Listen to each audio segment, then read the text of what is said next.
Niets vermoedend stonden de olifanten vanochtend in het binnenverblijf te wachten op het openen van de deur om naar buiten te kunnen.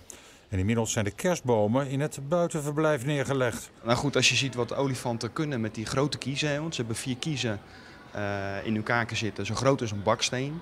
En er staat zoveel kracht op. Nou, je zal verbazen dat ze een kerstboom gewoon door midden breken en daar is flink op gaan staan kauwen. Zijn jullie ze op gaan halen, alle kerstbomen? Zijn ze gebracht tijdens de kerst? Ze zijn gebracht, ja. Daar gingen ze. Rond 11 uur vanochtend stormden de jumbo's naar buiten, snuffelen aan en spelen met de odennenbomen. Er wordt nog niet echt gegeten, hè? Nee, niet echt. Helemaal niet. We stonden hier al 40 minuten te wachten, maar toen kwamen ze pas.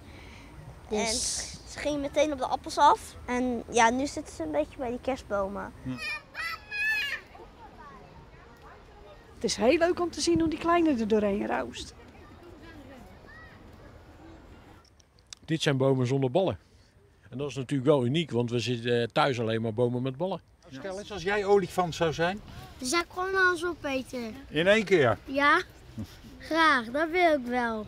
En nadat kennelijk het sein veilig is gegeven, wordt begonnen aan de maaltijd van de kerstboombezorger.